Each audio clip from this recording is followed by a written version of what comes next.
अब हम लोग पढ़ेंगे स्मॉल इंटेस्टाइन। ये डाइजेस्टिव सिस्टम का एक पार्ट है जो कि स्टमक और लार्ज इंटेस्टाइन के बीच में पाया जाता है। ये एक लंबी कॉन्वोल्यूटेड ट्यूब की यानी पाइप के आकार की संरचना होती है जिसमें फूड में उपस्थित न्यूट्रिएंट्स का 90% एब्जॉर्प्शन होता है।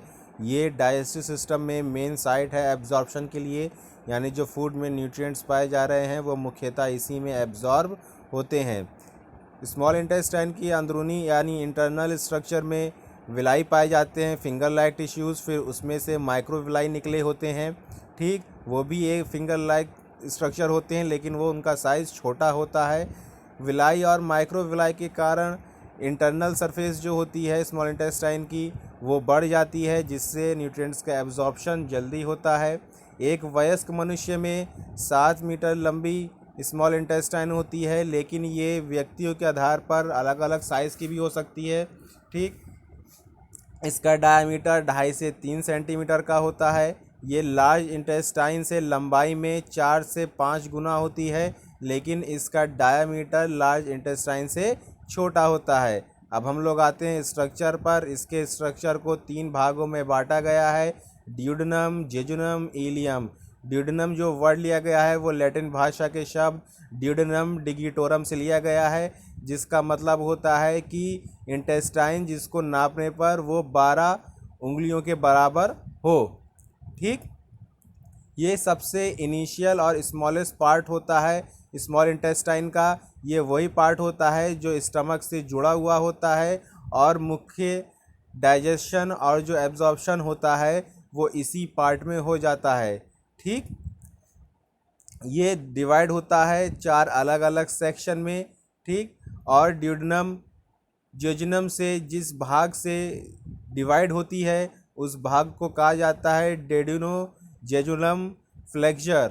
ठीक, ये किसका बना होता है? ये ट्रेड्स लिगामेंट का बना होता है।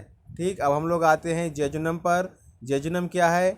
ये स्मॉल इंटेस्टाइन के बीच का पार्ट है जो ड्यूडेनम और इलियम के बीच में पाया जाता है। ठीक, ये क्या है? ये जो पार्ट होता है जेजुनम ड्यूडेनम से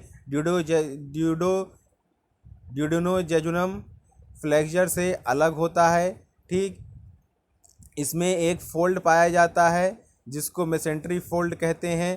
ठीक, ये जो फोल्ड होता है ये जेजुनम और इलियम को एब्डोमिनल वॉल से चिपकाता है। ठीक, इसमें इस पार्ट में क्या होता है? इस पार्ट में जो बॉवेल होता है, जो हमारा मल होता है, उसकी मोबिलिटी होती है यानी वो आगे आगे बढ़ता है। ठीक, और इसकी जो मसल्स होती हैं वो बॉवेल को आगे बढ़ाने में यानी उसको आगे मूवमेंट देने में सहायता प्रदान करती हैं। तीसरा पार्ट है इलियम।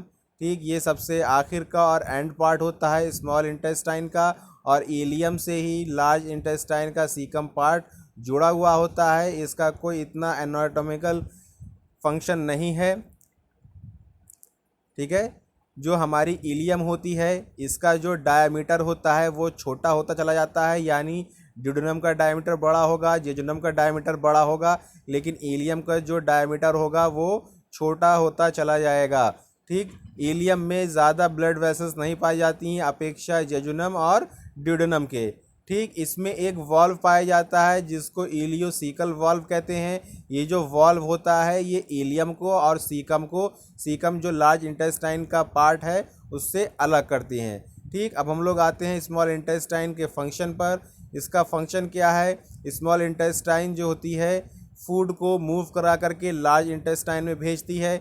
इसके साथ साथ जो सिक्रीशन होता है डाइजेस्टिव फ्लूइड का, पैंक्रियाज और लीवर का, वो भी स्मॉल इंटेस्टाइन में आता है और फूड का डाइजेशन होता है। ठीक, तीसरा पॉइंट है जो स्मॉल इंटेस्टाइन होती है वो कार्बोहाइड्रेट, प्रोटीन और फैट्स का केमिकल डाइजेशन करती है। ठीक, चौथा क्या है इसका? जो हमारा स्टमक है उसमें जब खाना आता है तो खाने के साथ कुछ माइक्रोब्स भी आ जाते हैं। ठीक, अगर वो माइक्रोब्स जो है, एक तो स्टमक में माइक्रोब्स पूर्ण रूप से नष्ट हो जाते हैं, लेकिन अगर कोई माइक्रोब्स उसमें नष्ट नहीं होता है और स्मॉल इंटेस्टाइन में आ जाता है तो हमारी स्मॉल इंटेस्टाइन में लिम्फ फॉलिकल्स होते हैं, सॉलिटरी लिम्फ फॉलिकल्स होते हैं। ठीक, जो एंटी माइक्रोबियल एक्शन प्रोड्यूस करते हैं और उन माइक्रोब्स को नष्ट करते हैं। इसके साथ साथ स्मॉल इंटेस्टाइन 2 तरह के हार्मोन सिक्रीट करता है। पहला कॉलीसिस्टोकाइनिन और दूसरा सेक्रेटिन, ठीक। और सबसे आखिरी चीज़ ये इसमें न्यूट्रिएंट्स का एब्जॉर्प्शन होता है, ये मेन साइट है न्यूट्रिएंट्स को एब्जॉर्ब करने के लिए।